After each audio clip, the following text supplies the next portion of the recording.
어떤 기록은 그 자리에 있던 사람보다 먼저 남습니다. 오늘 들려드릴 이야기는 중고로 산 카메라 하나에서 시작됐습니다.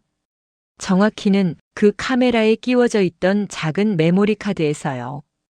저는 이 기록을 당사자가 남긴 파일, 확인 과정에서 생긴 점검 메모, 그리고 마지막에 묶인 신고 접수 기록까지 가능한 한 차분하게 엮어보려 합니다. 시작하기 전에 늘 하던 부탁을 드릴게요. 이런 기록형 이야기들이 계속 이어지려면 구독과 좋아요, 알림 설정이 큰 힘이 됩니다. 중고 카메라를 사는 사람들은 대부분 비슷한 말을 합니다. 새 것은 과하고 내 손에 오래 붙어 있을 장비도 아니고 어차피 셔터는 하루에 몇 번만 눌릴 테니 가격이 먼저 합리적이어야 한다고요. 김도현도 그랬습니다. 32. 서울 서남권에서 자취를 하고 주말엔 동네 하천길이나 시장 골목을 걸으며 사진을 찍는 편이었습니다. 기록을 남기는 습관이 특별히 대단한 건 아니었습니다. 다만 그는 그냥 지나가면 잊힐 것 같은 것들을 자주 붙잡아 두고 싶어 했습니다. 그래서 카메라를 바꾸려 했고 중고 거래 앱을 뒤지다 한 모델을 골랐습니다. 렌즈 상태가 좋고 바디에 큰 찍힘이 없는 것, 판매자가 오래 쓰다 정리하는 듯한 것, 거래 장소는 지하철역 출구 근처였습니다. 퇴근 시간대가 지난 뒤 사람이 아직 남아있고 너무 어둡진 않은 시간, 그런 곳을 김도현은 좋아했습니다. 혹시 문제가 생겨도 기억이 덜 흔들릴 것 같아서요. 사람이 많으면 상황이 한 장면으로 남는다고 믿는 사람들 특유의 습관이 있습니다. 카메라는 깨끗했습니다. 판매자는 구성품을 얇은 비닐봉투에 넣어 한 번, 그걸 다시 종이봉투에 넣어 한 번, 두 겹으로 감싸 건넸습니다. 김도현은 그 행동을 그냥 조심성이라고 생각했습니다. 그날은 거기까지였습니다. 문제는 집에 돌아와서 시작됐습니다. 그는 늘 하던 대로 책상 위에 카메라를 올리고 전원을 켰습니다. 초기화부터 하려 했고 메뉴를 넘기다 저장 매체가 이미 인식되어 있다는 표시를 받습니다. 대부분은 그 자리에서 카드를 꺼내고 포맷을 해버립니다. 다른 사람의 흔적을 남겨두고 싶지 않으니까요. 하지만 그날 김도현은 멈췄습니다. 멈춘 이유는 거창하지 않았습니다. 그냥 한 번쯤은 확인하고 지우자는 마음. 그 정도의 호기심은 누구에게나 있으니까요. 갤러리엔 사진이 몇 장, 영상이 2개 있었습니다.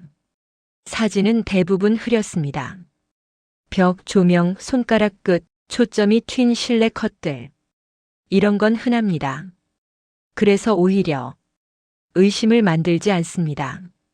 그런데 첫 번째 영상은 이상할 정도로 안정적이었습니다. 흔들림이 적었고 각도가 고정돼 있었고 무엇보다 프레임 안의 공간이 너무 익숙했습니다. 처음에는 익숙한 게 아니라 비슷하다고 생각했습니다. 원룸 구조는 다 거기서 거기니까요.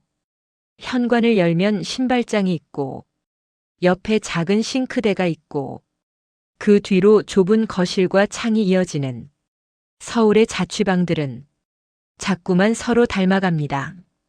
하지만 10초가 지나고 11초쯤에서 그는 영상 재생을 멈췄습니다. 그 집은 비슷한 원룸의 범주를 넘어 내 원룸이었기 때문입니다. 싱크대 오른쪽 상부장 하단, 작게 찍힌 자국 하나, 프라이팬 손잡이가 한 번 부딪혀 생겼던 것. 그는 그 흠집이 언제 생겼는지까지 떠올릴 수 있었습니다. 이사 첫 주말 급하게 정리하다 생긴 흔적. 누가 일부러 표시를 해둔 것처럼 작고 또렷한 생활의 실수. 영상 속에는 현관 선반 위에 검은색 마스크 한 장이 얹혀 있었습니다. 김도현이 늘 거기 둬서 아무 생각 없이 손이 먼저 가는 자리. 그리고 벽면 콘센트 옆 조금 더 하얀 몰딩. 원래 뜯겨 있던 곳을 메우느라 비슷한 색을 못 찾아 조금 더 하얀 재질로 덧댄 흔적.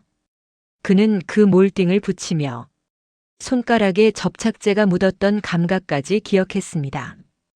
이 순간부터 영상은 남의 기록이 아니었습니다. 적어도 내 공간의 기록이었습니다. 그는 파일 정보를 확인했습니다. 촬영 날짜, 생성 날짜, 수정 시간. 이 부분에서 사람은 처음으로 자신이 이상한 일을 맞닥뜨렸다는 걸 인정합니다. 감정이 먼저가 아니라 숫자가 먼저 확인됩니다. 촬영 날짜는 그가 그 집에 들어오기 전이었습니다. 계약서에 적힌 입주일보다 열흘쯤 앞서 있었습니다. 새벽 2시를 조금 지난 시간. 그 집은 그 시기에 비어 있어야 했습니다. 열쇠는 부동산에 있었고 도어락 비밀번호는 입주 당일에 바꾸기로 되어 있었으니까요. 그런데 영상 속 집은 비어 있지 않았습니다. 비어 있지 않다는 건 사람이 보였다는 뜻이 아니었습니다. 사람의 사용 흔적이 너무 분명했습니다. 싱크대 앞 배수구 덮개가 김도현 집과 똑같이 살짝 삐뚤어져 있었고 냉장고 옆 바닥엔 물자국처럼 남은 얇은 얼룩이 있었고 현관 매트는 그가 이사 오고 한 달 뒤에 산 것과 같은 색, 같은 결의 소재로 보였습니다. 그는 그 자리에서 카메라를 내려놓고 집안을 한 번 더 둘러봤습니다. 확인할 게 없는 확인이었습니다. 문은 잠겨 있고 창은 닫혀 있고 누가 들어올 만한 틈도 없는데 사람은 이런 순간 자기 집을 다시 봅니다. 현실이 흔들리는 게 아니라 기록이 먼저 흔들리면 현실을 붙잡기 위해 더 세게 봅니다. 그날 밤 김도현은 설명으로 뛰지 않았습니다. 경비실로 전화해 CCTV를 보여달라고 하지도 않았고 경찰에 신고하지도 않았습니다. 이 이야기를 어떤 문장으로 시작해야 할지 몰랐기 때문입니다. 내 집 내부 영상이 중고 카메라 카드에 들어 있었다. 그 문장은 그 자체로 이미 듣는 사람을 반으로 나누니까요. 한쪽은 웃고 한쪽은 불쾌해하고 대부분은 착각이라고 정리합니다. 그래서 김도현은 먼저 기록을 만들었습니다. 그는 SD카드를 컴퓨터에 연결했고 카드 전체를 이미지 백업했습니다. 원본이 손상되지 않게 쓰기 방지 설정을 걸어두고 복사본을 2개로 나눠 저장했습니다. 그리고 그 과정에서 그가 스스로 남긴 메모가 있습니다. 그 메모는 길지 않았습니다. 짧아서 오히려 그의 마음 상태가 드러납니다. 그는 메모장 첫 줄에 이렇게 적었습니다. 영상이 내 집이라는 확신을 설명 대신 항목으로 쪼개 기록해둔 형태였습니다. 그 메모를 읽어보면 문서처럼 딱딱하진 않지만 사람이 불안을 다룰 때 어떤 방식으로 현실을 고정하는지 보입니다. 그는 상부장 찍힘, 몰딩 색 차이, 현관 선반 물건 위치, 천장 모서리 자국 같은 것들을 하나씩 적어두었습니다. 그리고 맨 아래에 촬영 날짜가 입주 전이라는 사실을 밑줄까지 쳐가며 남겼습니다. 이쯤에서 김도현은 관리사무소를 떠올립니다. 그곳은 설명을 요구하는 장소이기도 하지만 동시에 기록이 쌓이는 장소이기도 하니까요. 다음 날 그는 관리사무소에 공용부 CCTV 열람 절차를 문의합니다. 다만 문의는 이야기의 핵심을 말하지 않는 방식으로 진행됩니다. 입주 전후로 복도 쪽에 특이한 일이 있었는지, 야간 시간대에 출입 문제가 있었는지, 최근 민원은 어떤 게 많았는지, 질문이 순해질수록 답도 순해질 거라 기대하는 방식. 사람들은 흔히 그렇게 접근합니다. 그리고 관리사무소에서 그에게 보여준 건 영상이 아니라 먼저 민원 접수 기록이었습니다. 대단한 문서가 아니었습니다. 단지 주민이 신고하면 업무용 프로그램에 남기는 짧은 기록. 그런데 그 몇 줄이 김도현에게는 이상하게 걸렸습니다. 해당 동, 해당 라인의 기록 중 입주일보다 앞선 날짜에 이런 항목이 있었습니다. 복도 공용부 카메라 점검 관련 접수. 야간 시간대, 특정 시간대에 영상이 짧게 끊긴다는 내용. 담당자의 조치란에는 단순한 문장이 적혀 있었습니다. 특이사항 없음. 재현 불가. 네트워크 일시 불안정 가능. 문장들이 너무 익숙했습니다. 이상 징후가 들어오면 현실은 늘 이런 문장으로 정리됩니다. 문장이 정리되는 순간 사람의 불안은 기록 속 공백으로 밀려납니다. 김도현은 그날 관리사무소에서 또 하나의 기록을 함께 받았습니다. 정식 열람을 하려면 신청서를 써야 한다는 안내와 함께 이전에 비슷한 요청이 있었음을 보여주는 단지 내부 처리 메모였습니다. 그 메모엔 신청 사유가 자세히 적히진 않았습니다. 다만 한 줄이 남아 있었습니다. 야간 시간대 현관 앞 누군가의 정지 화면이 반복되어 보였다는 취지의 문의. 담당자는 조명 반사 가능성, 화질 노이즈 가능성으로 분류했고 결론은 역시 확인 불가에 가까운 처리였습니다. 김도현은 그 자리에서 자기 얘기를 꺼내지 못했습니다. 자기 얘기를 시작하는 순간 그도 같은 문장에 묶일 것 같았기 때문입니다. 특이사항 없음. 착각 가능. 재현 불가. 그는 관리사무소를 나오며 경비실 쪽을 한번 봤습니다. 아파트 경비실은 사람이 깨어있는 것처럼 보이지만 사실상 대부분의 기록은 사람이 아니라 기계가 만들죠. 그날 밤 김도현은 경비실에 전화를 하지 않고 단지 게시판을 훑었습니다. 입주민 앱 공지, 민원글, 서로의 불평과 무관심이 뒤섞인 글들. 그 속에서 그는 자기 영상과는 전혀 상관없어 보이는 짧은 글 하나를 봅니다. 어느 입주민이 복도에서 새벽마다 현관문 앞에 낯선 물건이 놓여 있다는 취지로 적어둔 글.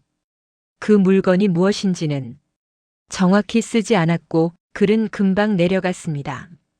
삭제 이유는 알 수 없었습니다. 다만 흔적은 남았습니다. 삭제된 글에도 알림 제목은 남는 경우가 있으니까요. 김도현은 그 알림 제목을 캡처해 둡니다. 그리고 스스로에게 이건 쓸데없는 과민 반응이라고 말하려 했습니다. 하지만 캡처가 저장되는 순간 그 말은 힘을 잃습니다. 사람은 쓸데없는 것이라면 굳이 저장하지 않으니까요. 며칠 뒤 그는 데이터 복구 업체를 찾습니다. 영상 자체가 지워진 게 아니라면 복구가 필요하진 않았습니다. 그가 원한 건 이 기록이 조작됐는지, 시간 정보가 바뀌었는지, 카드 안의 데이터 구조가 어떤지 판단이 아니라 확인이었습니다. 업체는 카드를 쓰기 방지로 전환해 검사했다고 기록했습니다. 검사 결과는 말을 아끼는 방식으로 전달됐습니다. 파일이 존재하는 방식은 정상, 다만 촬영 시간 정보가 카메라 내부 시간 설정과 연동되므로 정확한 절대 시간은 단정하기 어렵다는 내용.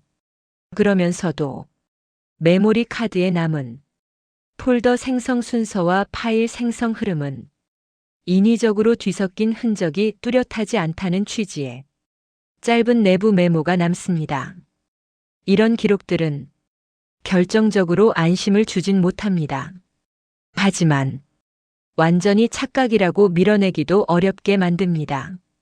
현실과 불안 사이에 애매한 확인이 끼면 사람은 거기서부터 더 오래 머뭅니다. 김도현은 집으로 돌아와 두 번째 영상을 다시 틉니다. 첫 번째보다 더 어둡고 더 짧고 더 조용합니다. 영상의 시작 프레임에 천장 모서리 자국이 잡혀 있었습니다. 곰팡이가 번지고 도장 보수를 받기 전 그 지저분한 상태 그대로. 그 자국은 김도현이 증빙 사진으로 남겨둔 적이 있었고 그래서 그는 확신합니다. 이 영상은 그가 그 집에 살던 시기 중 어느 지점에서 찍혔다는 것을. 그런데 여기서 순서가 어긋납니다. 영상 파일의 촬영 날짜는 입주 전. 하지만 영상 속 자국은 입주 후에 생긴 것 같은 흔적. 둘 중 하나는 틀려야 합니다. 혹은 둘 다 맞는데 김도현이 기억하는 순서가 틀렸을 수도 있습니다. 그는 그날 밤 자기 집의 현재를 기록으로 고정하려고 합니다. 현관 앞 먼지, 문틈의 흔적, 장판의 결, 창문 잠금. 아무것도 없는데 아무것도 없다는 것을 하나하나 확인해 두는 행위. 그게 얼마나 지치는 일인지 해본 사람은 압니다. 그리고 그 확인의 끝에서 김도현은 아주 작은 사실 하나를 떠올립니다. 자기가 붙였다고 믿어온 그 흰 몰딩. 그는 그걸 분명히 자기 손으로 붙였다고 생각해왔습니다. 하지만 정확히 언제 붙였는지는 기억이 흐릿했습니다. 왜냐하면 그 즈음 그의 생활은 너무 바빴고 정리와 수리와 계약과 서류가 한꺼번에 몰려있던 시기였으니까요. 이건 지금 당장 결론이 나지 않습니다. 하지만 나중에 이 이야기를 끝까지 따라오면 사람들이 아하고 늦게 연결하게 되는 지점이 바로 여기서 시작됩니다. 기록과 기억 사이에서 김도현이 가장 확신했던 작은 부분이 가장 늦게 흔들리기 때문입니다. 그날 새벽 그는 결국 관리사무소에 정식 열람 신청서를 쓰기로 마음먹습니다. 영상이 아니라 영상이 남는 방식 자체를 확인하려고요. 그리고 그 신청서가 접수되는 순간부터 이 일은 김도현 혼자만의 불안이 아니라 단지의 기록 속으로 들어가기 시작합니다. 김도현은 그날 이후로 무언가를 확인하는 사람이 됐다. 확인은 늘 사소한 데서 시작한다. 현관문 손잡이를 한 번 더 당겨보고 도어락의 불빛을 한 번 더 보고 문이 닫히는 소리를 한 번 더 듣는 것. 그리고 그런 습관은 어떤 날부터 집 안으로 따라 들어온다. 현관 선반 위 마스크가 기억과 같은 방향으로 놓여 있는지, 귀걸이 끈이 안쪽으로 말렸는지 바깥으로 펴졌는지, 선반 위 작은 물건들의 간격이 어제와 비슷한지. 김도현은 그걸 스스로 과민이라고 생각하려고 했다. 하지만 과민은 기록을 남기지 않는다. 김도현은 남겼다. 휴대폰 카메라로 현관 선반을 찍고 싱크대 앞 바닥을 찍고 상부장 하단의 작은 찍힘을 각도를 바꿔가며 찍었다. 사진을 찍는 이유가 추억에서 증빙으로 옮겨갈 때 사람의 표정은 달라진다. 그는 웃지 않았다. 며칠 뒤 그는 관리사무소로 내려갔다. 서울 구로구 오류동의 오래된 아파트 단지 102동 1203호. 관리사무소는 언제나처럼 조용했고 입주민들의 신고가 쌓이는 곳답게 벽면엔 공지문이 촘촘했다. 김도현이 요청한 건 공용 복도 CCTV 열람이었다. 입주 전후로 야간 시간대 출입이 있었는지 확인하고 싶다는 정도로만 신청 사유를 적었다. 이상한 영상 이야기는 꺼내지 않았다. 그는 그 말을 꺼내는 순간 모든 게 하나의 문장으로 정리될 걸 알고 있었다. 대부분의 이상 현상은 설명되는 순간 끝난다. 끝난다는 건 해결이 아니라 사람들이 더는 보지 않는다는 뜻이다. 열람은 바로 되지 않았다. 절차가 필요했다. 며칠 뒤 정해진 시간에 관리사무소 모니터 앞에서만 확인이 가능하다는 안내가 돌아왔다. 그날 김도현은 퇴근 시간을 조정해 관리사무소로 갔다. 모니터 속 복도는 예상보다 평범했다. 조명은 일정했고 사람의 움직임은 드물었고 카메라 각도는 늘 그랬듯 멀었다. 김도현은 기대했던 장면을 찾지 못했다. 문 앞에 서 있는 낯선 사람도 없었고 집 안으로 들어가는 움직임도 없었다. 다만 영상은 어떤 구간에서 한번 미세하게 끊겼다. 끊겼다는 표현도 애매했다. 화면이 크게 흔들리거나 검게 꺼지는 게 아니라 프레임이 아주 잠깐 멈춘 뒤 다시 이어지는 정도였다. 일상적인 오류로 치부하기 좋은 형태였다. 그런데 관리사무소 담당자가 업무 프로그램을 확인하는 과정에서 김도현에게 건넨 종이가 있었다. 그건 누가 문서라 부를 정도로 근사한 게 아니었다. 민원 접수 내용을 업무 시스템에서 출력해준 얇은 종이 한 장. 하지만 그 안의 문장들은 이상할 정도로 익숙했다. 김도현이 받아든 출력물엔 며칠 전이 아니라 그가 입주하기 전 주간에 이미 같은 라인에서 비슷한 민원이 접수돼 있었던 기록이 남아 있었다. 날짜는 2025년 11월 6일. 장소는 102동 12층 엘리베이터 홀 방향 복도. 내용은 야간 시간대 화면 멈춤 및 끊김 문의. 확인 결과는 현장 점검 시 이상 없음. 조치 항목엔 NVR 재연결 로그 확인, 재현 불가. 마지막 처리 문장엔 특이 사항 없음, 네트워크 일시 불안정 가능. 김도현은 그 문장을 그 자리에서 다 읽지 못했다. 이상하게도 한 줄 한 줄 읽을수록 자기 영상이 더 현실로 가까워지는 느낌이었기 때문이다. 문서가 무서운 이유는 그 문장들이 감정이 없어서다. 사람의 불안을 받아 적었는데도 불안이 빠져 있다. 빠져 있는 자리에 공백만 남는다. 그 공백이 오히려 상상보다 정확하게 사람의 머릿속을 파고든다. 김도현은 종이를 접어 주머니에 넣었다.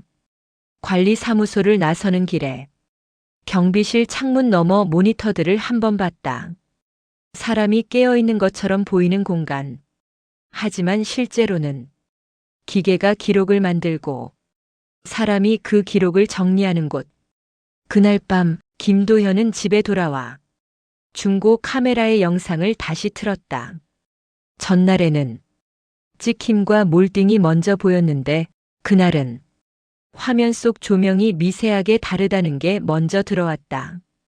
조명이 다르다는 건 시간이 다르거나 전구가 다르거나 혹은 카메라가 바라본 그날이 김도현이 아는 그날과 어긋나 있다는 뜻이었다. 그는 또다시 휴대폰 앨범을 뒤집었다. 이사 초기에 찍었던 사진들. 천장 모서리 곰팡이 자국, 보수 요청을 위해 남긴 증빙 사진, 싱크대 주변 상태. 그런데 그 과정에서 이상한 공백이 하나 보였다. 현관 선반 사진이 없다. 신발장 사진은 있는데 현관 선반은 없다. 그 자리는 늘 마스크를 두는 자리였고 이사 초기에 가장 먼저 손이 가는 자리였는데 그 자리 사진만 비어 있었다. 김도현은 그 이유를 떠올리지 못했다. 안 찍었을 리가 없고 지웠다면 기억이 남아야 하는데 기억도 없다. 이런 공백은 보통은 그냥 지나간다. 하지만 김도현은 그 공백을 지나가지 못했다. 왜냐하면 그 공백이 중고 카메라 영상의 프레임과 정확히 겹쳤기 때문이다. 현관 선반을 보지 않은 흔적이 기록 속에만 남아있는 느낌. 며칠 뒤 관리사무소에서 전화가 왔다. 추가 열람 요청이 한 건 더 접수돼 당사자 확인이 필요하다는 안내였다. 김도현은 그 말을 듣는 순간 머릿속이 차갑게 식는 걸 느꼈다. 그는 추가 요청을 한 적이 없었다. 그는 아직도 내 집 내부 영상 이야기를 관리사무소에 꺼낸 적이 없었다. 김도현은 곧바로 내려갔다. 그리고 그곳에서 업무자가 책상 옆에 붙여둔 작은 내부 메모를 보게 된다. 정식 문서가 아니라 업무 진행 중 참고하려고 적어두는 짧은 문장들. 김도현은 그 메모를 보고 눈이 잠깐 멎었다. 메모에는 추가 열람 요청 사유가 한 줄로 적혀 있었다. 야간 CCTV 영상이 카메라 메모리 카드 속 영상과 일치하는지 확인이 필요하다는 취지. 그 문장은 김도현이 누구에게도 말한 적 없는 핵심이었다. 그는 그동안 야간 출입 확인, 보안 점검, 화면 끊김 같은 일상적인 표현으로만 둘러댔다. 그 문장만큼은 절대 꺼내지 않았다. 꺼내는 순간 현실이 너무 빨리 굳어버릴 것 같아서. 그런데 그가 꺼내지 않은 문장이 이미 단지의 기록 속에 들어가 있었다. 김도현은 그 자리에서 자신이 남긴 흔적들을 떠올렸다. 관리사무소에서 받은 출력물, 열람 신청서, 휴대폰에 저장된 현관 선반 사진들. 그리고 깨닫는다. 기록은 자기가 생각하는 것보다 훨씬 쉽게 다른 사람의 업무 문장으로 바뀐다는 것. 그가 불안을 숨기려고 했던 방식은 오히려 불안을 더 선명하게 만들었을 수도 있다. 말하지 않으면 남지 않을 거라 믿었지만 말하지 않는 사람은 대신 다른 방식으로 남긴다. 그는 자기도 모르게 너무 많은 것을 확인하고 너무 많은 것을 저장하고 너무 많은 것을 절차로 옮겨놓고 있었다. 그날 밤 김도현은 집으로 돌아와 카메라 판매자를 다시 떠올렸다. 거래 봉투를 두 겹으로 감싸던 손, 연락이 끊긴 번호, 앱이 아니라 문자로 넘어가 얇아졌던 기록. 그리고 마지막으로 하나 더. 메모리 카드 속 영상이 처음부터 한 개만 이상했던 게 아니라는 사실. 그는 첫 영상에만 매달려 있었지만 두 번째 영상의 시작 프레임, 천장 모서리 자국은 보수 이전 상태였다. 그 말은 단순히 입주 전 촬영이라는 뜻이 아니었다. 그 자국은 김도현이 보수 신청을 하기 전에 누군가가 그 집의 천장을 먼저 기록했다는 뜻이기도 했다. 여기서부터 김도현의 생각은 한 방향으로 굳어지기 시작한다. 영상이 찍힌 시간이 틀린 게 아니라 영상이 찍힌 순서가 틀렸을 가능성. 현실보다 먼저 기록이 만들어지고 그 기록을 따라 현실의 확인이 끌려가는 구조. 그가 가장 확신했던 건 몰딩이었다. 자기가 직접 붙였다고 믿어온 조금 더 하얀 몰딩. 그런데 그 몰딩이 영상 속에도 있었다. 촬영 날짜가 입주 전으로 찍힌 영상 속에 김도현은 그날 새벽 몰딩을 가까이 들여다봤다. 접착제의 흔적을 손끝으로 만졌다. 그리고 이상하게도 그 흔적이 자신의 기억보다 더 오래된 것처럼 느껴졌다.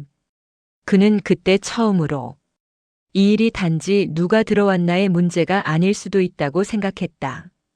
누가 들어왔는지보다 왜 내 집의 기록이 내가 살기 전부터 먼저 존재하는지, 그리고 왜 그 핵심 문장이 내 입에서 나온 적도 없는데 관리사무소 내부 메모에 내 이름으로 남아있는지. 김도현은 그날 밤 카메라를 꺼내 들고 메모리 카드를 다시 꽂았다. 삭제하지 않았다.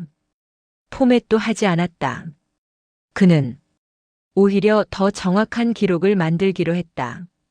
자기 집의 현재와 카드 속 집의 과거가 어느 지점에서 정확히 겹치는지, 그 겹침이 우연인지 누군가의 개입인지 아니면 자기가 아직 모르고 있는 더 늦게 이해될 사실 때문인지 그는 다음 날부터 카메라를 켜는 시간이 자꾸만 새벽으로 밀린다는 걸 그때는 몰랐다.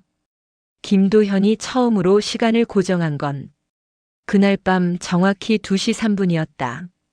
그는 일부러 알람을 맞춰두지 않았다. 잠이 들면 들고 깨어있으면 깨어있는 대로 두었다. 다만 눈이 떠진 순간 휴대폰 화면의 숫자가 2시 3분을 가리키는 걸 보고 그 시간에 해야 할 일을 몸이 먼저 떠올렸다. 책상 위 카메라, SD카드, 그리고 그 카드 속 영상과 겹치는 현실. 그는 카메라 전원을 켜고 렌즈 캡을 벗기지 않은 채로 LCD 화면부터 확인했다. 전날까지 보던 영상의 첫 프레임. 싱크대와 상부장 현관 방향, 마스크가 놓여있던 선반의 높이. 현실의 방은 어두웠고 카메라 화면 속 방도 어두웠다. 그런데 어둠의 결이 달랐다. 현실의 어둠은 조용히 가라앉아 있었고 화면 속 어둠은 어딘가 얇게 떠 있었다. 조명 하나의 차이처럼 보이기도 했지만 김도현은 그런 설명을 믿기 어려웠다. 왜냐하면 그는 그 방의 조명을 어느 스위치에서 켜고 끄는지까지 외우고 있었으니까. 그가 한 건 비교였다. 그는 거창하게 장비를 추가하지 않았다. 삼각대도 추가 조명도 감시 카메라도 아니었다. 그저 같은 장면을 같은 각도로 같은 시간에 남겨두는 것. 2시 3분 그는 휴대폰으로 현관 선반을 찍었다. 마스크의 끈 방향이 바깥으로 펴져 있는지, 선반 위에 놓인 작은 물건들의 간격이 어제와 같은지, 그리고 그 사진을 찍고 나서 바로 이어서 싱크대 쪽을 찍었다. 상부장 하단의 작은 찍힘이 한 번 더 눈에 들어오게끔 그는 사진을 찍고 사진을 저장하는 순간의 시간까지 확인했다. 이런 습관은 며칠만 계속해도 사람을 지치게 한다. 그런데 김도현은 지치지 않았다. 지치기 전에 먼저 침잠했다. 잠이 줄어든 만큼 머릿속에서 정리가 늘어났다. 정리는 단서가 아니라 단서를 담을 통이 필요할 때 시작된다. 그는 엑셀을 열었다. 행에는 날짜를, 열에는 장소를 적었다. 현관 선반, 싱크대 상부장, 콘센트 옆 몰딩, 천장 모서리. 그리고 비교 항목을 만들었다. 조명 밝기, 그림자 각도, 물건의 위치, 바닥 얼룩. 이건 취미 사진을 찍는 사람의 습관이 아니었다. 사고가 나기 전 사람이 스스로를 설득하려고 만드는 표의 형태였다. 착각이 아니라고, 혹은 착각이라면 착각임을 증명하겠다고.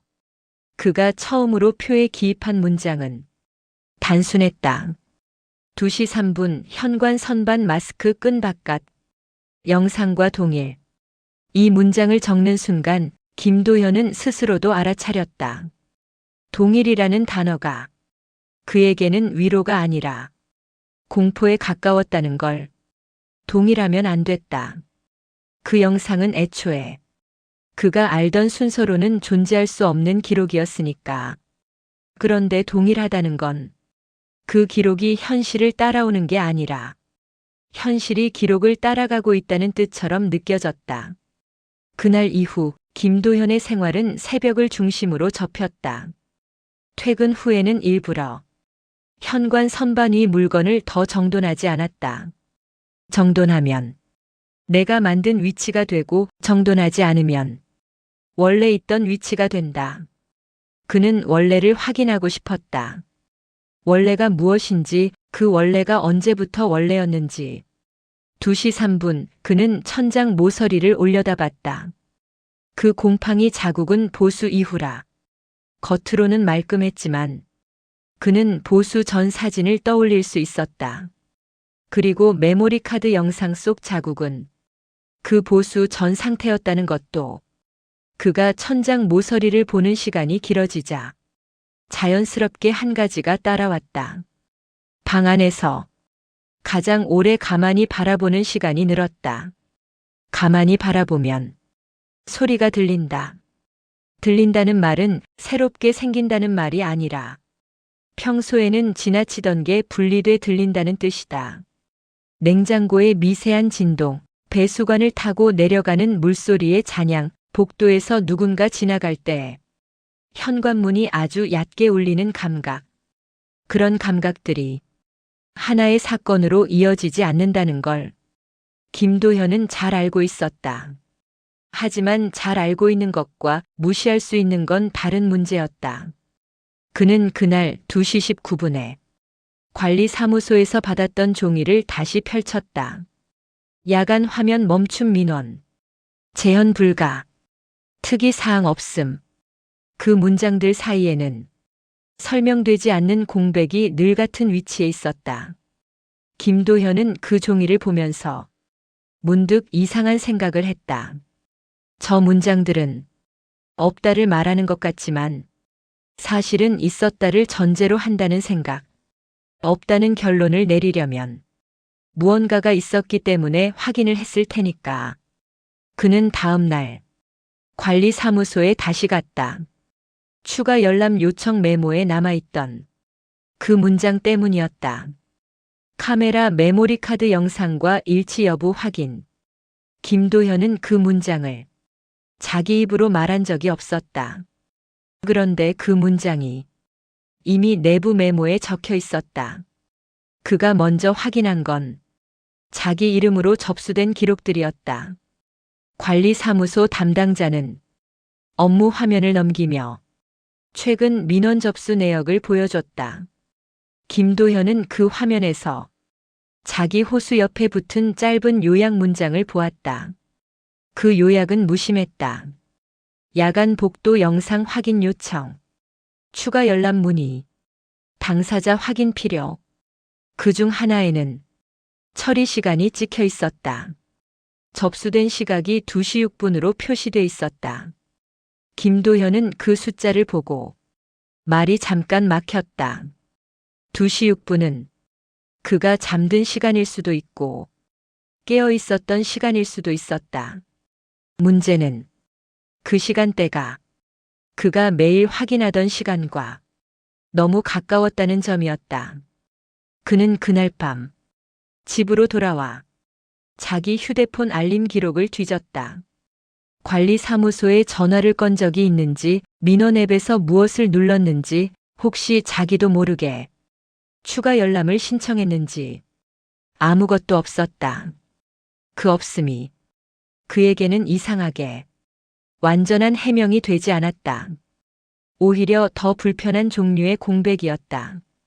그날 2시 3분 김도현은 처음으로 카메라의 시간을 확인했다. 카메라 설정 메뉴에서 날짜와 시간을 들어갔을 때 표시된 시간은 휴대폰 시간보다 몇 분 느렸다. 그는 시간을 맞추려다가 멈췄다. 맞추는 순간 다음 촬영부터는 모든 시간이 내가 손 뗀 시간이 된다. 그는 손 뗀 순간을 남기고 싶지 않았다. 그는 대신 그 상태 그대로 카메라로 방 안을 촬영했다. 렌즈를 들어 현관 선반과 싱크대를 천천히 훑었다. 촬영을 마치고 바로 재생 버튼을 눌렀다. 영상 속에는 지금 막 찍은 방이 담겨 있었다. 그런데 그 영상의 프레임 끝에서 그는 익숙한 어긋남을 봤다. 현관 선반 위 마스크. 현실에서는 끈이 바깥으로 펴져 있었는데 방금 찍은 영상에서는 끈이 아주 미세하게 안쪽으로 말려 있었다. 김도현은 그걸 손으로 만져서 확인했다. 현실의 마스크는 바깥으로 펴져 있었다. 그런데 방금 찍은 영상은 안쪽으로 말린 상태였다. 그는 이 상황을 하나의 문장으로 정리하지 못했다. 조명 탓도, 각도 탓도 착각이라고 하기에는 그 차이가 너무 작은 대신 너무 확실했다. 그리고 그 확실함은 대개 사람을 더 깊이 끌어내린다. 그날 이후 김도현은 확인하는 방식이 바뀌었다. 현실을 먼저 보고 기록을 확인하는 게 아니라 기록을 먼저 보고 현실을 따라가며 확인했다. 메모리 카드 속 영상 프레임에서 현관 선반 위 물건의 위치를 먼저 외우고 그 다음에 현실에서 그 위치를 확인했다. 싱크대 옆 바닥에 물자국을 먼저 찾아보고 현실 바닥에 물자국이 있는지 확인했다. 이 과정은 상상을 부풀리는 방식이 아니라 오히려 현실을 얇게 만드는 방식이었다. 현실은 자꾸 기록의 모양으로만 보이게 된다. 김도현이 가장 오래 붙잡은 건 역시 몰딩이었다. 콘센트 옆에 조금 더 하얀 몰딩. 그는 그걸 자기가 직접 붙였다고 믿고 있었다. 그 믿음은 자기 손의 감각까지 동반한 믿음이었다.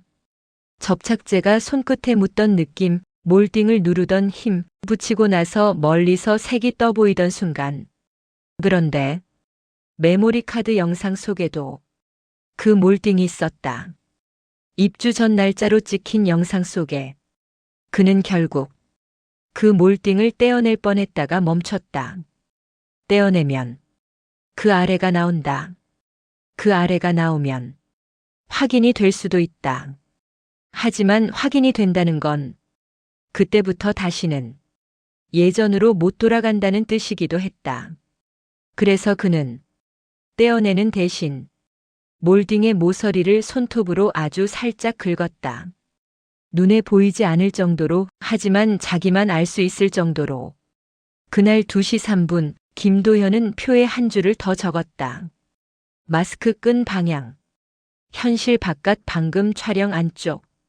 그리고 그 아래에 본능적으로 문장 하나를 덧붙였다. 기록이 한 번 더 먼저 갔다. 그 문장은 설명이 아니라 고백에 가까웠다. 며칠 뒤 그는 데이터 복구 업체에서 검사 결과를 받았다. 업체 직원은 길게 말하지 않았고 김도현도 길게 묻지 않았다. 다만 김도현이 받아든 종이에는 짧은 문장들이 찍혀 있었다. 파일 구조 정상, 인위적 편집 흔적 뚜렷하지 않음, 촬영 시간 정보는 카메라 내부 시간 설정에 의존, 폴더 생성 흐름은 일반적. 그 문장들은 김도현을 안심시키지 못했다. 그 문장들은 이게 누군가의 장난이라고 밀어낼 구멍만 조금씩 막았을 뿐이었다. 구멍이 막히면 사람은 더 깊이 들어간다. 빠져나갈 구실이 줄어들기 때문이다. 김도현은 그날 밤 처음으로 복도 쪽을 오래 서성였다. 현관문을 열기 전에 문구멍으로 복도를 봤다. 사람이 없다는 걸 확인하고도 문을 바로 열지 못했다. 복도는 비어 있었다. 조명은 켜져 있었다. 그런데 그 비어 있음이 이상하게 기록 속 비어 있음처럼 느껴졌다. 마치 누군가가 실제로 서 있었다가 프레임 밖으로 사라진 뒤의 복도처럼. 그날 2시 6분 김도현은 휴대폰을 들고 관리사무소 민원 앱을 열었다가 아무것도 누르지 않은 채 닫았다. 그는 그 순간 자기 손이 무서웠다. 내가 누르지 않아도 내 이름으로 기록이 남을 수 있다는 걸 이미 봐버렸으니까. 그리고 그때부터 김도현의 새벽은 단순한 확인이 아니라 기록을 피하는 확인으로 바뀌기 시작했다. 그는 찍으면서도 찍히지 않기를 바랐다. 남기면서도 남지 않기를 바랐다. 이런 모순 속에서 사람은 점점 자기 생활의 중심을 잃는다. 김도현이 몰랐던 건 하나였다. 그가 새벽을 붙잡을수록 새벽도 그를 붙잡는다는 것. 그리고 그 잡힘은 어느 날 아주 사소한 한 장면에서 딱 한 번 확인의 형태로 돌아오게 된다. 그 사소한 장면이 그의 표에서 가장 늦게 이해될 칸을 만들게 된다는 것도 김도현의 새벽은 어느 순간부터 확인이 아니라 회피로 바뀌었다. 기록을 남기면 마음이 조금은 가라앉을 줄 알았다. 그런데 기록은 가라앉는 대신 다른 곳으로 옮겨 붙었다. 내가 누르지 않은 버튼이 내 이름으로 남을 수 있다는 걸 이미 한 번 봤기 때문이다. 그날 이후 김도현은 민원 앱을 아예 지웠다. 지웠다고 끝나는 건 아니었지만 적어도 손이 닿는 경로 하나는 끊고 싶었다. 그는 대신 가장 원시적인 방식으로 돌아갔다. 종이. 노트북의 표는 계속 이어졌지만 그는 종이를 꺼내 시간과 관찰 항목을 직접 손으로 적기 시작했다. 이유는 단순했다.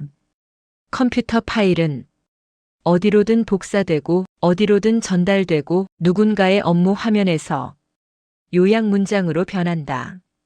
반면 종이는 내가 쥐고 있으면 적어도 그 자리에만 있다. 김도현이 그날 처음 적은 시간은 2시 3분이었다. 현관 선반 마스크 끈 방향, 싱크대 상부장 하단 찍힘, 콘센트 옆 몰딩, 바닥 물자국. 그는 적고 나서 종이를 접어 카메라 가방 안쪽 주머니에 넣었다. 카메라와 함께 있어야 그 기록이 가장 자연스럽다고 생각했기 때문이다. 하지만 그 자연스러움이 그를 더 깊게 끌어내렸다. 새벽이 반복되면 사람은 패턴을 믿기 시작한다. 패턴이 생기면 사람은 그것을 규칙으로 만들려 한다. 김도현도 그랬다.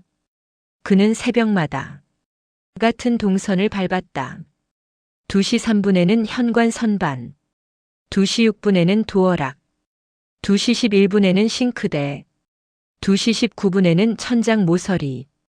그 시간대는 처음엔 우연이었는데 며칠이 지나자 그의 몸이 먼저 외우는 순서가 됐다. 그리고 어느 날 2시 6분이라는 숫자가 다른 장소에서 다시 나타났다. 관리사무소에서 확인했던 추가 열람 요청 기록의 접수 시각. 그날 그는 아무것도 누르지 않았는데 접수는 2시 6분에 찍혀 있었다. 김도현은 그 숫자에 갇혔다. 그는 그 시간을 내가 가장 흔들리는 시각으로 받아들였다. 그래서 그 시각만큼은 더 철저히 비워두려고 했다. 2시 6분에는 휴대폰을 손에서 놓았다. 민원 앱도 없고 통화도 하지 않고 메모도 하지 않았다. 아무것도 하지 않으면 아무것도 남지 않을 거라고 믿고 싶었다. 그런데 아무것도 하지 않던 새벽에 남은 것이 있었다. 그가 그 사실을 처음 확인한 건 다음 날 오전 정확히 9시 18분이었다. 평소처럼 출근 준비를 하다 주머니 속에 넣어뒀던 종이가 조금 삐져나온 걸 발견했다. 카메라 가방 안쪽 주머니에 접어 넣었던 종이였다. 그는 꺼내서 습관처럼 펼쳤다. 펼치는 순간 그는 그 종이를 다시 접을 뻔했다. 종이의 하단에 그가 적지 않은 선이 하나 있었다. 정확히는 그가 쓰던 펜의 선과 다른 조금 더 굵은 필기감. 짧은 표시. 문장도 아니고 단어도 아니고 그저 표시에 가까운 흔적. 그는 처음엔 자기가 무심코 긋고도 잊은 줄 알았다. 하지만 김도현은 그 정도로 멍청하지 않았다. 그는 새벽마다 그 종이를 적고 접고 넣는 과정을 너무 신경 써서 반복하고 있었다. 그 종이에 새로 생긴 선이 어떤 의미인지 모르겠는데도 그는 그 선을 지우지 못했다. 지우는 순간 그건 없던 일이 되어버린다. 그는 지금 없던 일을 만들고 싶지 않았다. 그날 밤 2시 3분 김도현은 이전보다 더 조용하게 움직였다. 문을 열지 않았다. 복도도 보지 않았다. 그는 오로지 방 안의 기록만 확인하기로 했다. 책상 위 카메라를 켜고 새로 찍은 영상 파일을 만들었다. 현관 선반을 같은 각도로, 싱크대를 같은 높이로, 콘센트 옆 몰딩을 같은 거리로. 촬영이 끝나자마자 그는 즉시 재생했다. 그리고 그가 가장 두려워하던 형태로 어긋남이 나타났다. 현실의 마스크 끈은 바깥으로, 방금 찍은 영상 속 마스크 끈은 안쪽으로. 이제는 카드 속 오래된 영상만의 문제가 아니었다. 방금 만든 기록에서도 현실과 기록의 결이 미세하게 갈렸다. 김도현은 그걸 카메라 시간 설정 탓으로 돌리려다 멈췄다. 시간은 몇 분 느릴 수 있다. 날짜는 설정이 틀릴 수 있다. 하지만 끈 방향은 설정이 아니다. 그는 마스크를 들어 끈을 일부러 안쪽으로 말았다가 다시 바깥으로 펼쳤다. 그 상태에서 카메라로 다시 찍었다. 이번엔 현실과 기록이 같게 나와야 했다. 그런데 그가 재생 버튼을 눌렀을 때 영상 속 끈은 그가 손으로 만든 방향과 아주 조금 달랐다. 완전히 반대는 아니었다. 그게 더 무서웠다. 사람은 완전히 반대라면 오류라고 부를 수 있다. 하지만 아주 조금 다르면 그건 오류가 아니라 선택처럼 느껴진다. 그가 그날 처음으로 느낀 건 기록이 자기보다 먼저 결정하고 있다는 감각이었다. 그 감각이 깊어지면 사람은 현실을 믿지 못하는 게 아니라 현실이 바뀌지 않는다고 믿는 방식을 잃는다. 김도현은 다음날 관리사무소에 다시 갔다. 그는 이제 CCTV 열람 자체보다 기록이 남는 방식이 궁금했다. 어떤 시각에, 어떤 항목으로, 어떤 요약 문장으로, 누가 입력하면 어떤 형태로 남는지. 그걸 알아야 내 이름으로 남는 문장이 어떤 경로로 생기는지 거꾸로 추적할 수 있을 것 같았다. 관리사무소 담당자는 업무 화면을 보여주며 민원 접수는 대체로 두 경로라고 설명했다. 하나는 전화, 하나는 앱. 김도현은 자기가 앱을 지웠다는 말을 하지 않았다. 그건 중요하지 않았다. 그는 화면에서 자기 호수 옆에 붙은 짧은 요약 문장들을 다시 봤다. 야간 복도 영상 열람, 추가 열람 문의, 당사자 확인 필요, 그리고 그 아래 접수 처리 이력에 짧은 내부 메모가 하나 더 붙어 있었다. 그 메모의 문장은 익숙한 결로 적혀 있었다. 민원인 불안감 호소, 기록 근거 확인 필요. 이 문장 자체가 문제는 아니었다. 문장이 문제인 게 아니라 문장이 너무 자연스럽게 그의 감정을 업무 처리 항목으로 바꿔버린다는 게 문제였다. 그는 그 화면을 보며 자기도 모르게 생각했다. 내가 지금 하는 일은 내 불안을 해결하는 게 아니라 내 불안을 남들이 처리하기 좋은 형태로 바꾸는 일일지도 모른다. 그리고 그 생각은 그의 발걸음을 더 깊게 가라앉혔다. 그날 밤 2시 6분 김도현은 휴대폰을 꺼내지 않았다. 약속대로 아무것도 하지 않았다. 그 대신 현관문 앞 바닥을 유심히 봤다. 아파트 복도 바닥은 사람이 많이 지나가면 광이 난다. 그 광 위에 미세한 먼지가 앉는다. 그 먼지는 누가 지나가면 아주 얇게 흐트러진다. 김도현은 그 흐트러짐을 확인하려 했다. 그런데 그가 본 건 흐트러짐이 아니라 정렬이었다. 먼지가 마치 누군가 발끝으로 쓸어놓은 것처럼 문 앞에만 아주 얇게 정리되어 있었다. 이건 확실하지 않았다. 확실하다고 말하기 어려웠다. 그런데 확실하지 않아서 오히려 더 오래 남았다. 그는 문을 열지 않고 그 장면을 카메라로만 찍었다. 기록을 남기지 않겠다던 사람이 기록을 남기고 있었다. 이 모수는 사람을 갉아먹는다. 그날 2시 19분 김도현은 카메라 가방 안쪽 주머니를 다시 열었다. 그 안엔 전날 접어 넣어둔 종이가 있었다. 그 종이 하단의 굵은 표시도 그대로였다. 그리고 그 옆에 작은 먼지 하나가 붙어 있었다. 먼지의 모양은 복도 바닥에서 보던 그 얇은 먼지와 비슷했다. 김도현은 그걸 손끝으로 떼어내려다 멈췄다. 떼어내면 증거가 사라진다. 남겨두면 의미가 생긴다. 그는 의미를 만들고 싶지 않았다. 하지만 이미 의미가 생기고 있었다. 그날부터 그는 가방을 집 안에서만 열기 시작했다. 현관 근처에서 열지 않았다. 복도에서 돌아온 즉시 열지 않았다. 기록이 어디서부터 오염되는지 경계를 만들고 싶었다.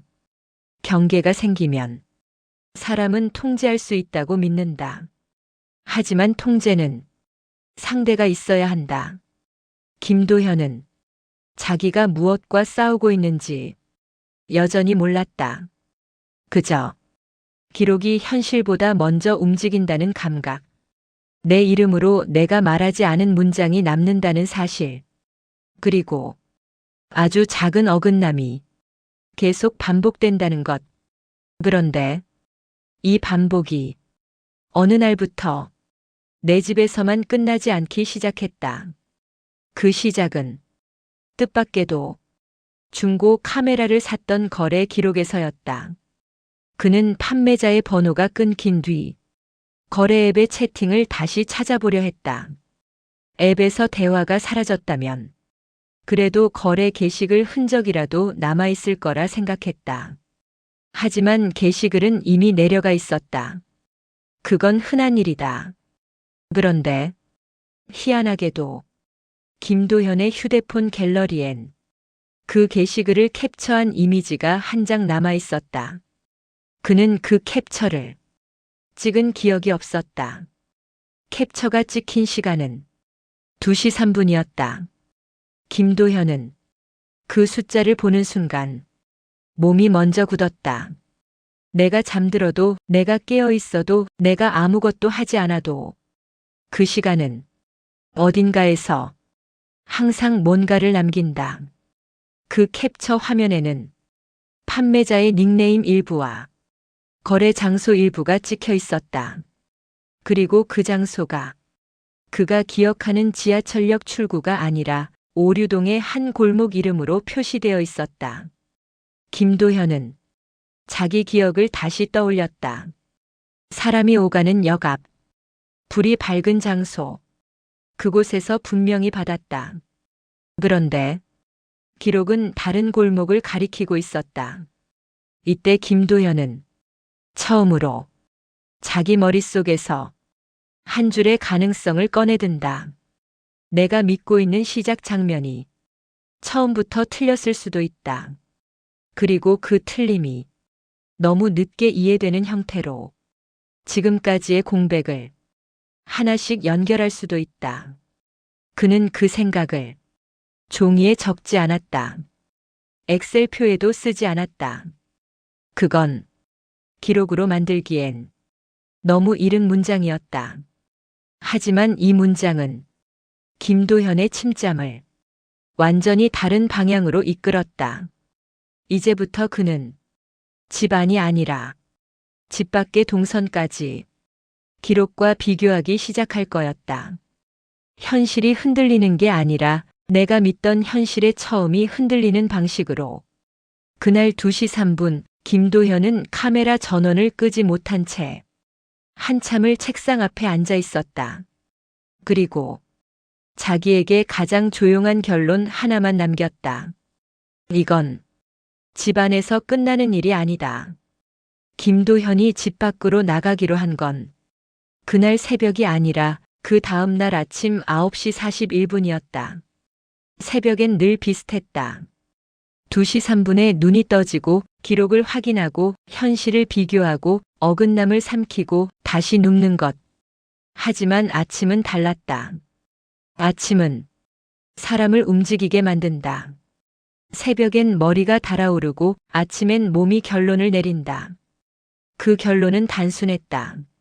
내가 기억하는 시작 장면이 틀렸을 수도 있다.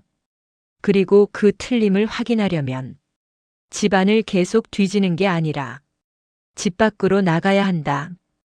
김도현은 휴대폰에서 그 캡처 이미지를 다시 열었다. 글자는 흐릿하게 기억에서 빠져나갔지만 지도 미리 보기의 형태만은 남아있었다. 역 앞이 아닌 골목. 오류동 안쪽 차가 한 번 꺾어 들어가야 나오는 좁은 길. 캡처 시간은 2시 3분. 그 숫자가 어제도 그제도 같은 방식으로 남아있었다. 그는 그 숫자를 이제 우연이라고 부르지 않았다. 우연이 반복되면 사람은 그걸 패턴이라고 부른다.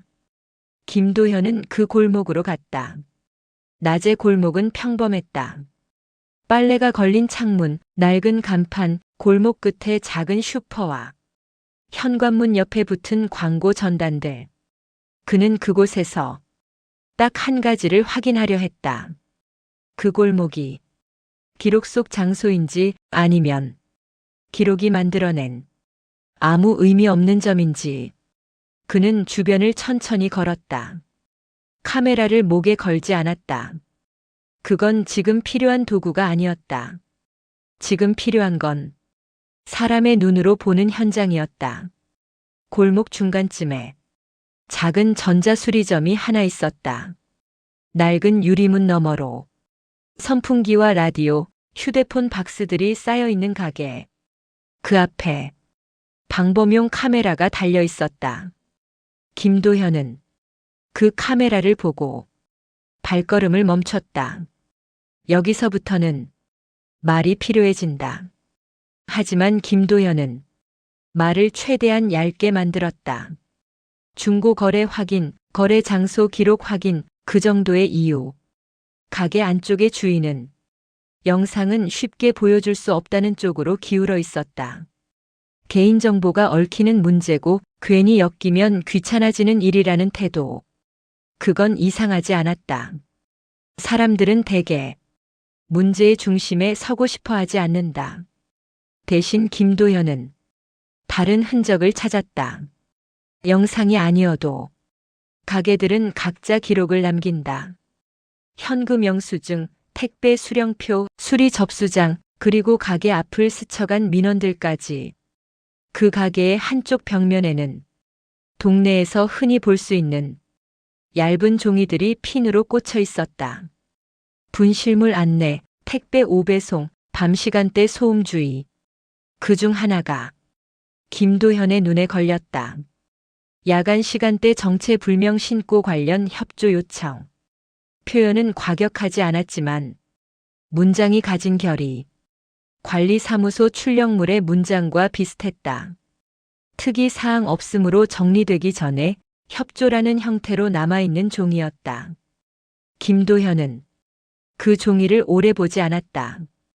그 종이를 오래 보면 자기 일이 동네의 일과 겹친다는 감각이 생기고 그 감각은 사람을 더 깊게 끌어내리기 때문이다.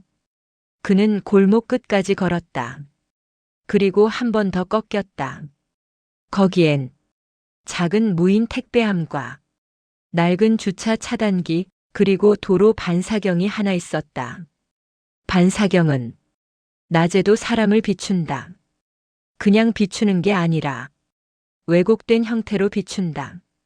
김도현은 반사경을 바라보다가 문득 자기 집의 카메라 영상이 떠올랐다. 같은 구조인데 조명만 아주 조금 다른 방. 같은 마스크인데 끈이 아주 조금 다른 방향. 현실이 틀어지는 게 아니라 현실을 비추는 각도가 틀어지는 것처럼 그는 골목을 나와 다시 단지로 돌아왔다. 확인은 아직 끝나지 않았다. 오히려 이제부터가 시작이었다. 그날 저녁 19시 52분, 김도현은 이사 때 받았던 서류 봉투를 꺼냈다. 사람은 위기 상황에서 자기가 한번 정리해둔 것들을 다시 꺼낸다. 정리해둔 건 언젠가 다시 필요할 걸 알기 때문이다. 봉투 안에는 계약서 사본, 부동산 중개 확인서, 입주 전 점검 체크리스트 같은 것들이 잡다하게 들어있었다. 김도현은 그중 얇은 점검표 한 장에서 손이 멈췄다. 입주 전 상태 확인용 체크리스트. 보통은 도배장판 누수도어락 같은 항목을 간단히 체크하고 서명으로 끝나는 종이. 김도현은 그 종이를 예전에 한 번만 봤다. 서명했고 봉투에 넣었고 잊었다. 그런데 그날은 그 종이에 항목이 보였다. 싱크대 상부장 하단 찍힘, 콘센트 주변 몰딩 보강 흔적, 현관 선반 흔들림 확인, 천장 모서리 곰팡이 흔적 확인 예정. 김도현은 종이를 들고 오래 서 있었다. 자기가 확신했던 것들이 그 종이 안에 이미 입주 전이라는 전제에서 항목으로 존재하고 있었다. 그 몰딩은 자기가 붙였다고 믿었다. 그 찍힘은 자기가 살면서 만들었다고 믿었다. 그런데 기록은 그게 원래부터 있었다고 말하고 있었다. 그것도 아주 건조하게, 감정 없이. 김도현의 머릿속에서 무언가가 한 박자 늦게 이어졌다. 내 집 내부 영상이 입주 전 날짜로 찍혔다는 사실이 처음엔 말이 안 됐는데 그 종이를 보는 순간 말이 되기 시작했다. 말이 된다는 건 안심이 아니었다. 오히려 더 무서웠다. 원래부터 있었다면 영상 속에 보이던 몰딩과 찍힘은 설명이 된다. 그런데 그 영상 속에는 현관 선반 위 검은색 마스크도 있었다. 그 마스크는 분명 김도현이 쓰는 것이었고 그 자리에 두는 습관도 김도현의 것이었다. 원래부터 있던 것과 분명히 내가 가져온 것이 한 프레임 안에서 동시에 존재한다. 그게 김도현이 감당하기 어려운 조합이었다. 그날 밤 23시 37분 김도현은 자기 카드 결제 내역을 찾아봤다. 현관 매트를 산 날짜, 마스크를 묶음으로 산 날짜, 몰딩 재료를 샀다고 기억하는 날짜. 숫자는 거짓말을 잘하지 않는다. 다만 숫자는 사람이 믿고 싶은 결론을 주지 않을 뿐이다. 결제 내역을 보면서 김도현은 자기 기억이 생각보다 엉성하다는 걸 인정해야 했다. 몰딩 재료를 샀다고 믿었던 날, 그날의 결제 내역엔 몰딩이 없었다. 그날은 마트 장보기와 편의점 결제만 남아 있었다. 김도현은 그걸 보고도 바로 결론을 내리지 못했다. 내가 샀는데 현금이었을 수도 있다. 다른 날 샀을 수도 있다. 기억이 섞였을 수도 있다. 이런 식의 가능성은 언제나 열려 있다. 열려 있기 때문에 사람을 더 괴롭힌다. 확실하게 틀렸다고 말해주면 끝날 텐데 끝나지 않으니까. 그리고 그 가능성은 새벽 2시 3분에 다시 김도현을 붙잡았다. 그는 눈을 떴고 이번엔 습관적으로 표를 펴지 않았다. 카메라를 켜지도 않았다. 그는 먼저 서류 봉투에서 꺼낸 점검표를 책상 위에 펼쳐놓았다. 그 종이 위의 항목들은 마치 예언처럼 보였다. 상부장 찍힘, 몰딩 보강, 천장 흔적. 그건 이상이 아니라 상태로 적혀 있었다. 김도현은 그 상태가 언제부터 상태였는지 늦게야 이해하기 시작했다. 그러면 메모리 카드 영상의 일부는 전혀 이상하지 않을 수도 있다. 그런데 문제는 그 영상이 그 일부만 담고 있지 않다는 점이다. 영상에는 그의 생활이 들어 있었다. 그의 마스크, 그의 습관, 그의 물건 위치. 그가 그날 처음으로 한 행동은 현관 선반의 마스크를 아예 다른 곳으로 옮기는 것이었다. 바깥으로 펴진 끈, 안쪽으로 말린 끈, 그 미세한 어긋남 자체를 끊고 싶었다. 그는 마스크를 서랍 깊숙이 넣었다. 선반 위엔 아무것도 두지 않았다. 비워두면 어긋날 것도 없을 거라 생각했다. 그리고 그 상태로 카메라를 켜 방을 다시 촬영했다. 2시 3분 현관 선반은 비어 있었다. 김도현이 본 현실은 비어 있었다. 그는 재생 버튼을 눌렀다. 영상 속 선반도 처음 몇 프레임은 비어 있었다. 그런데 영상이 아주 천천히 흐르다가 프레임이 한번 미세하게 흔들린 뒤 선반 위에 검은색이 생기는 것처럼 보였다. 정확히는 생겼다고 말하기 어려운 방식이었다. 어느 순간부터 그 프레임 안에 검은색 마스크의 윤곽이 아주 얇게 걸려 있었다. 김도현은 그걸 눈으로만 확인하고 손으로 확인하지 않았다. 손으로 확인하면 결정이 되어버린다. 결정이 되면 다음 행동이 필요해진다. 그는 아직 다음 행동을 정하지 못했다. 그날 2시 6분 그는 다시 문구멍으로 복도를 봤다. 사람은 없었다. 늘 그렇듯 없었다. 그런데 바닥먼지가 전날과 다른 형태로 문 앞에 얇게 정렬돼 있었다. 누가 지나간 흔적이라고 말할 수 없을 정도로 얇은데 그럼에도 누군가의 의도처럼 보일 정도로 정돈된 형태. 김도현은 그 장면을 휴대폰으로 찍지 않았다. 그는 더 이상 휴대폰이 믿을 만한 기록 장치가 아니라는 생각을 하고 있었다. 캡처가 2시 3분에 남아버리는 기계를 어떻게 믿을 수 있겠나.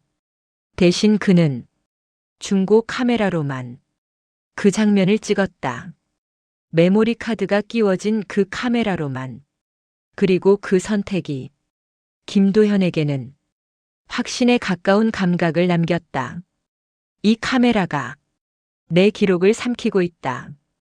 삼킨다는 말은 없애는 게 아니다.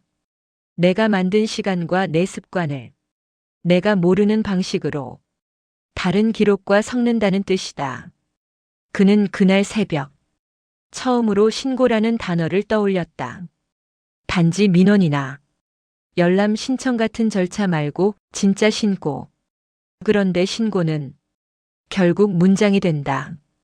그리고 그 문장은 어딘가의 시스템에 들어가 또 다른 사람의 업무 문장으로 바뀐다. 김도현은 그게 두려웠다. 그 두려움 때문에 그는 한 박자 늦게 움직였다. 3시 14분 그는 책상 위에 점검표와 카메라를 나란히 놓고 둘을 번갈아 봤다. 기록이 말하는 원래부터 있던 흔적과 기록이 말하는 내 생활의 흔적이 같은 방 안에 섞여 있는 그 상태. 그는 그때 아주 조용한 결론을 하나 더 만든다. 내가 확신했던 것 중 일부는 내 것이 아니었을 수도 있다.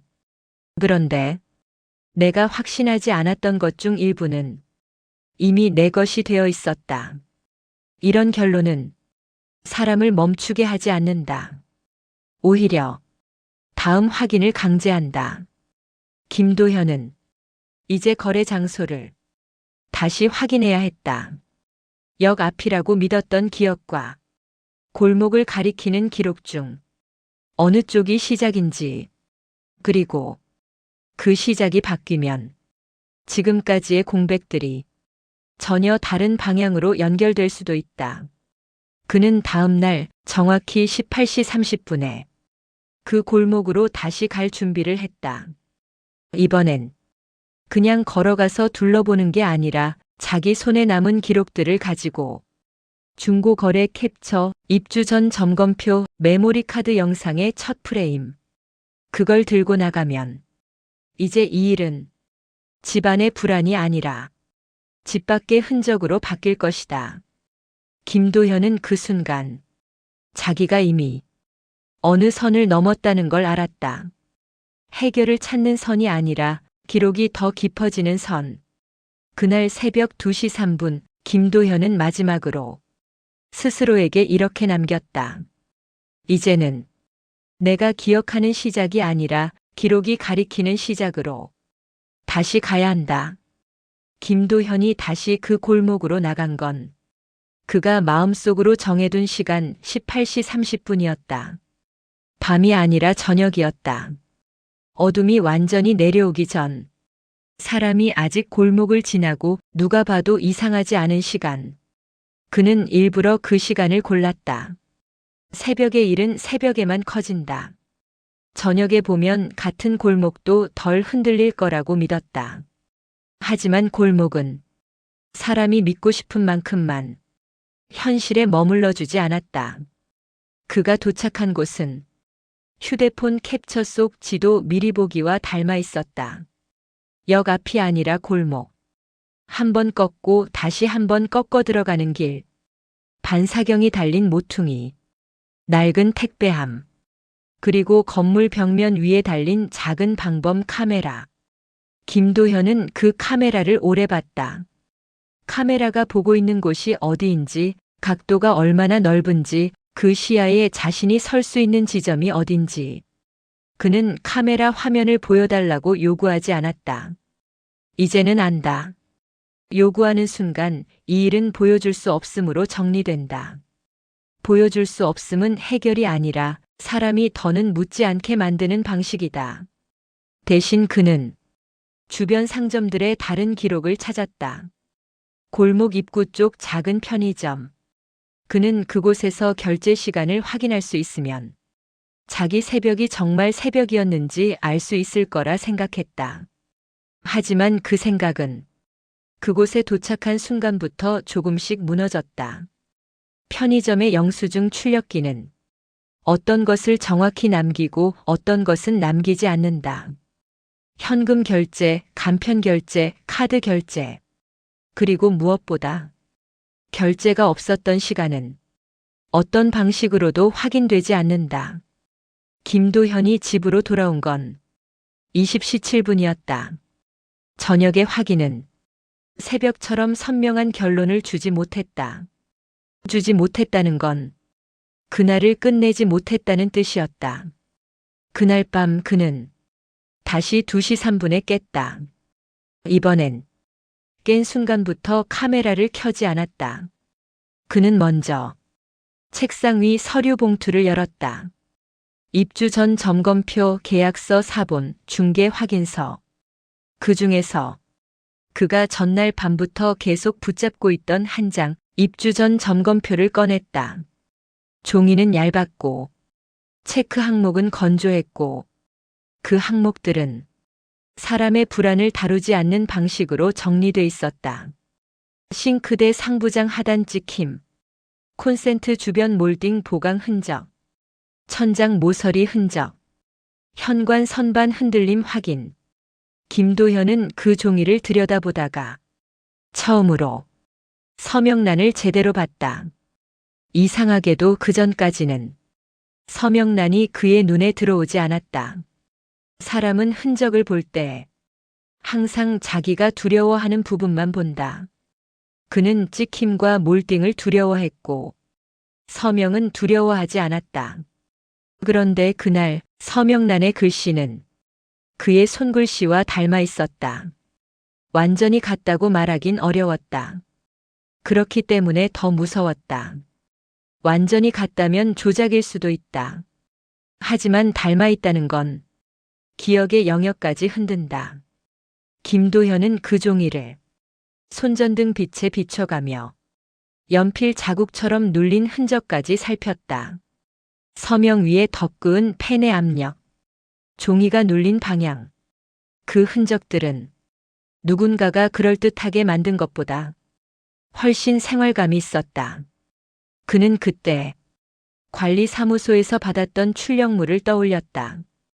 야간 영상 끊김 민원, 재현 불가, 특이사항 없음, 그리고 관리사무소 내부 메모에 적혀있던 문장. 자신이 말한 적 없는 핵심이 자신의 이름으로 남아있던 그 줄.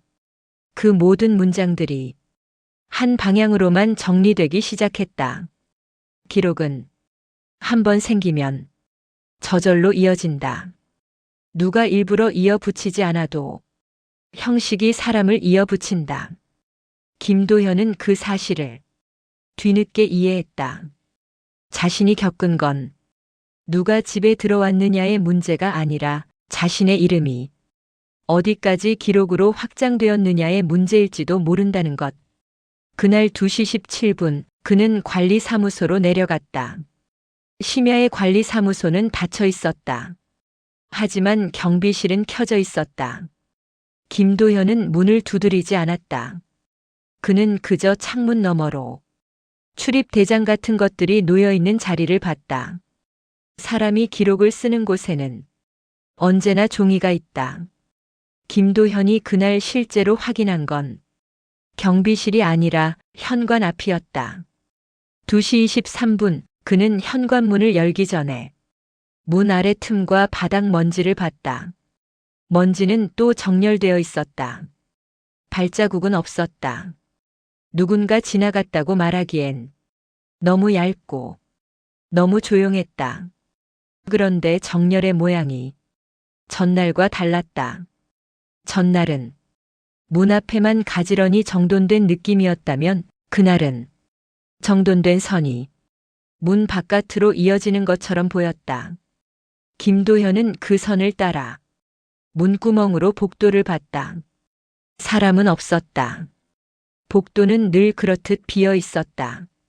비어 있는데 비어 있는 방식이 자꾸만 기록의 빈칸처럼 느껴졌다. 그는 결국 카메라를 들었다.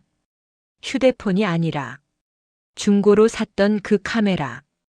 2시 27분 그는 문 아래 먼지의 선을 렌즈로 담았다. 그리고 그 자리에서 바로 재생을 눌렀다. 그가 본 건 결과가 아니라 프레임의 순서였다.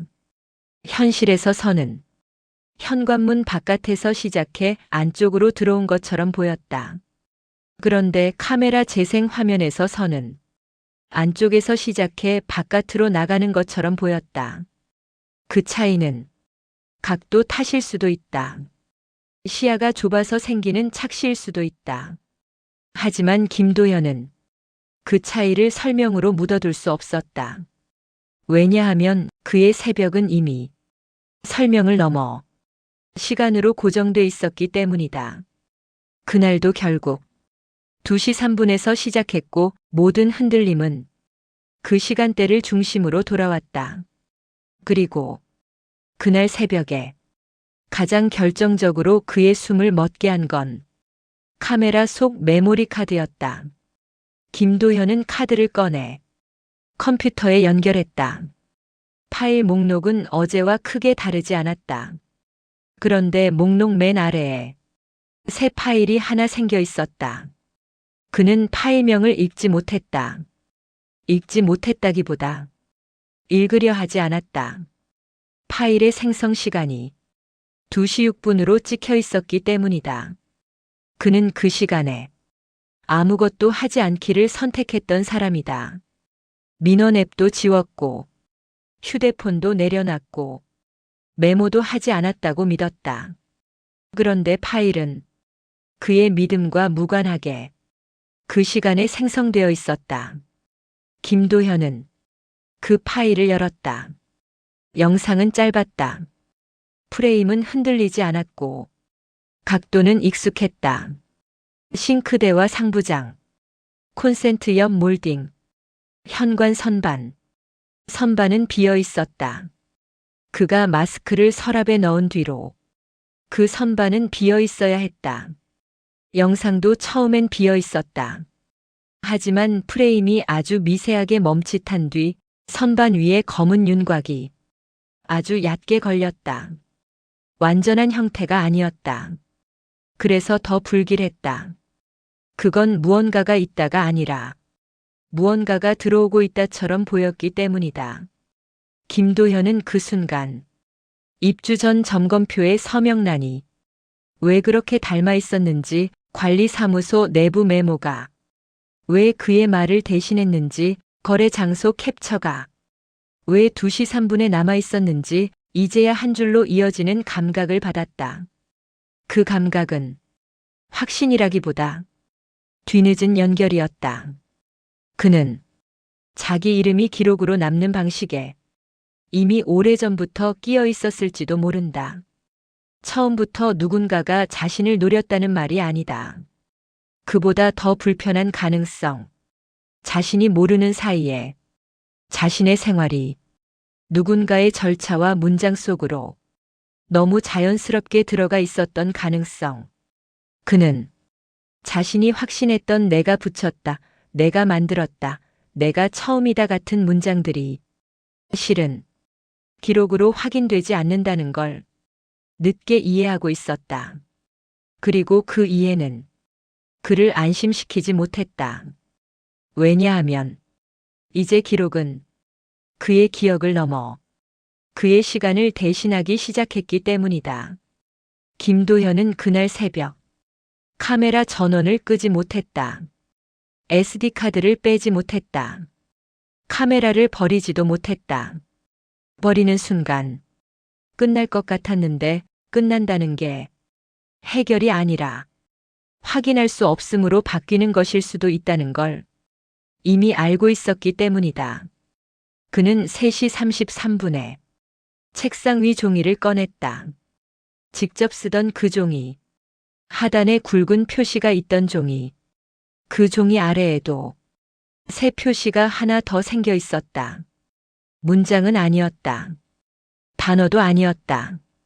그저 짧게 긋고 멈춘 흔적. 마치 누군가가 시간을 체크하듯이 김도현은 그 표시를 바라보다가 서랍 안에 넣어둔 마스크를 떠올렸다. 그 마스크가 지금도 서랍 안에 있는지 확인하고 싶은 충동이 올라왔다. 하지만 그는 확인하지 않았다. 확인하는 순간 또 하나의 시간이 또 하나의 기록으로 바뀔 것 같았기 때문이다. 그는 그저 책상 앞에 앉아 자기 생활이 언제부터 기록의 순서를 따라가고 있었는지 머릿속으로 되짚었다. 그리고 마지막으로 아주 작은 생각 하나만 남겼다. 만약 내가 기억하는 시작이 틀렸다면 내가 믿는 2시 3분조차 내 시간이 아닐 수도 있다. 그날 이후 김도현은 새벽마다 눈이 떠져도 시간을 보지 않으려고 했다고 한다. 숫자를 보는 순간 그 숫자가 다시 무언가를 만들어낼 것 같아서. 하지만 사람은 눈을 감아도 시간에서 완전히 벗어나진 못한다. 김도현은 그 이후로 새벽을 버티는 방법을 바꿨다고 했습니다. 예전처럼 2시 3분에 눈이 떠져도 휴대폰을 바로 보지 않았고 시간을 확인하지도 않았습니다. 숫자를 보는 순간 그 숫자가 다시 무언가를 만들 것 같았기 때문입니다. 그는 카메라를 서랍 깊숙이 넣었습니다. SD카드는 따로 분리해 철제 연필깎이 통 안에 넣고 뚜껑을 테이프로 감았습니다. 그렇게 하면 적어도 생기는 것은 멈출 거라고 믿었습니다. 그런데 이상한 건 멈춘 게 아니라 옮겨갔다는 점이었습니다. 그날도 그는 잠에서 깼고 몸이 먼저 벽을 향해 일어났습니다. 시간은 모르고 싶었는데 손이 먼저 전등 스위치를 찾았습니다. 불이 켜지자 그는 벽면 콘센트 옆 조금 더 하얀 몰딩을 봤습니다. 그리고 그 위에 정말 얇은 연필선 같은 게 한 줄 더 생겨 있었습니다. 그가 긋지 않은 선이었고 누가 들어와 긋기엔 너무 조용한 밤이었고 그럼에도 마치 체크처럼 너무 정확히 그어져 있었습니다. 그는 결국 종이를 꺼내지 않았습니다. 표를 열지도 않았습니다. 확인하지 않는 방법으로 이 밤을 지나가려 했습니다. 하지만 확인하지 않아도 기록은 남았습니다. 며칠 뒤 그가 퇴근길에 우편함을 열었을 때 관리사무소에서 돌아온 단지 공지 한 장이 끼워져 있었습니다. 야간 시간대 CCTV 장비 점검 안내. 일시적 끊김 가능. 특이 사항 발생 시 연락 요망. 흔한 문장이었습니다. 모든 단지에서 한 달에 한 번쯤 볼 수 있는 공지. 그런데 김도현은 그 종이를 들고 한참을 서 있었습니다. 그 공지의 인쇄 날짜가 아주 작게 찍혀 있었고 그 날짜 옆에 시간이 하나 붙어 있었기 때문입니다. 그는 그걸 처음엔 프린터 설정 오류라고 생각하려 했습니다. 하지만 그 시간이 우연히 그렇게 찍힐 확률을 굳이 계산할 필요는 없었습니다. 그 숫자는 이미 너무 오래 그의 생활을 지배하고 있었으니까요. 김도현은 그날 그 종이를 집으로 가져오지 않았습니다. 단지 쓰레기통에 넣지도 않았습니다. 그냥 우편함 문을 닫고 뒤돌아서 집으로 올라갔다고 합니다. 그가 마지막으로 남긴 말은 어떤 결론도 아니었습니다. 이제는 내가 뭘 확인해서가 아니라 그쪽이 뭘 남기고 싶어서 남기는 것 같아요. 그 말이 끝이었습니다. 그 뒤 김도현이 정말 이사를 갔는지 경찰에 신고했는지 카메라를 폐기했는지 아니면 여전히 새벽마다 눈을 뜨는지 그건 확인할 수 없었습니다. 다만 확실한 건 하나였습니다. 그가 끝내 시간을 보지 않기로 했는데도 기록은 어떤 방식으로든 그 숫자를 다시 보여줬다는 것. 그리고 당신도 언젠가 아무 이유 없이 딱 그 시간에 눈이 떠진다면 구독과 좋아요 그리고 알림 설정까지 해두시면 다음 기록이 남겨지는 순간을 놓치지 않고 함께 확인하실 수 있습니다.